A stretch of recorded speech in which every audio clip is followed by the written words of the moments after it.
Hello दोस्तों, आज है मेरा 1000 days in north east series का 62वां दिन। तो सुबह सुबह तैयार होकर मैं निकल गया रेलवे स्टेशन की तरफ। रास्ते में केवी सिलचर के ठीक सामने ये शॉप जो अक्सर खुली रहती है, पूरियाँ बेचती है, उसके बगल वाली शॉप है। यहाँ पे तिरंगे, झंडे, फ्लैग्स और बहुत सारी चीज़ें मिल रही थी। छोटे छोटे बच्चे ले रहे थे, जिन्हें देख के अपने बचपन के दिन ताज़ा हो गए थे। तब मैं वहाँ से निकल गया, स्टेशन की तरफ जाने लगा कालीबाड़ी मार्ग से। तो ये दोस्तों बड़े अच्छे लगते हैं, जो रास्ते में कोकोनट के ट्रीज ये सब दिखते हैं। स्टेशन में पहुंचा तो तिरंगा झंडा ऊपर फहरा हुआ था। हवा नहीं थी तो बिल्कुल अभी फहरा ठीक से नहीं फहरा था, तो वो देखने में वो मज़ा नहीं आ रहा था जो अक्सर तिरंगे को देखने में आता है। बट तिरंगा तो तिरंगा है दोस्तों, उसको देख के देशभक्ति जागी जाती है। दोस्तों वहाँ से अपन निकले, स्टेशन में पहुँचे। ट्रेन पहले से आके खड़ी हुई थी। एक्चुअली पास में रहने का फ़ायदा यही होता है कि आप ऑन टाइम पहुँच जाते हो, आपको ज़्यादा जल्दी पहुँचने की ज़रूरत पड़ती नहीं है।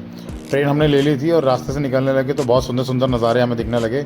जगह जगह कुछ ग्रीन पैडी फील्ड्स हमको दिख रही थी। साथ ही मौसम जो है बहुत सुहावना बना हुआ था। अगर आप ये व्यू देखोगे, इसके अंदर आपको ये बिल्कुल कोई इसमें करेक्शन, कोई एडिटिंग नहीं है। जैसा नेचुरल आपको दिख रहा होगा वीडियो में, ठीक ऐसा ही आंखों से भी दिखता है। यही ग्रीनरी, यही नीले बादल और यही बिल्कुल जिसे कह सकते हैं एकदम फेफड़े साफ़ हो जाने वाली हवा। तो दोस्तों इसके नज़ारे लेते लेते फिर मैं आके वापस अपनी सीट पे लेट गया और वहाँ मुझे दिखाई दिए भैया जो बेच रहे थे, शायद कुछ मूरी या कुछ मूरी बोलते हैं मे भी इसको। और जो बच्चे थे वो बड़े शौक से ले रहे थे। जहाँ ट्रेन में मुझे मिले केवी के कुछ बच्चे और वहीं मुलाकात मेरी हुई केवी के 2 टीचर्स आशुतोष सर और हरीश नागर सर से। देन उसके बाद वहीं से निकलते निकलते जैसे ही हम अगरतला पहुँचे तो देखा कि भयंकर बारिश हो रखी है। किस तरह बाहर निकले, वहाँ जब झंडा दिखा तो अगरतला में तिरंगा बड़ा शानदार लग रहा था। कसम से मज़ा ही आ गया देख के, दिन बन गया उसको देख के। इसी के साथ एक और चीज़ आई जो आप लोगों को दोबारा विश कर देता हूँ। सभी को स्वतंत्रता दिवस की ढेर सारी बधाइयाँ। वहाँ से मैं आ गया था ONGC अगरतला स्कूल में, जहाँ मुझे रिपोर्ट करना था। वहाँ पर पहुँचा और उसके बाद वहाँ मुलाकात हुई और बकुल सर जो वहाँ के PET हैं, उन्होंने मुझे छोड़ने ले गए वापसी में होटल की तरफ। होटल की छत से कुछ इस तरह व्यू आ रहा था। स्टेशन के पास होटल है, जो सामने अगर आप देख सकते हो एक गुंबद साहब को दिख रहा है, वो अगरतला रेलवे स्टेशन है।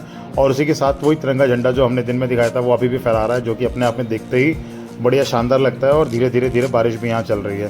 तो मौसम तो शानदार हो ही गया था, भूख अच्छी खासी लग गई थी। तो हम लोग निकल गए एक होटल की तरफ, एक रेस्टोरेंट की तरफ, जहाँ हमें ले गए थे हरीश नागर सर, जो शायद पहले एक्सपीरियंस कर चुके थे और उनका रिस्पांस उसको लेके बहुत पॉजिटिव था। तो वो जाना, वहाँ पे जाना एक्चुअली सफल ही हुआ, क्योंकि जब वहाँ गए तो सबसे पहले तो वहाँ एक शानदार कोट देखने को मिला, जिसे हम कह सकते हैं कोट ऑफ द डे, जो खासकर से हम नॉर्थ इंडियंस के लिए मैं कह सकता हूँ।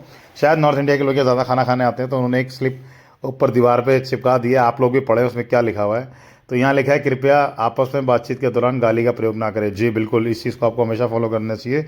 अलंकारों को प्रयोग करने से बचना चाहिए। खाना अपना आ चुका था, खाना भयंकर टेस्टी था, ज़बरदस्त।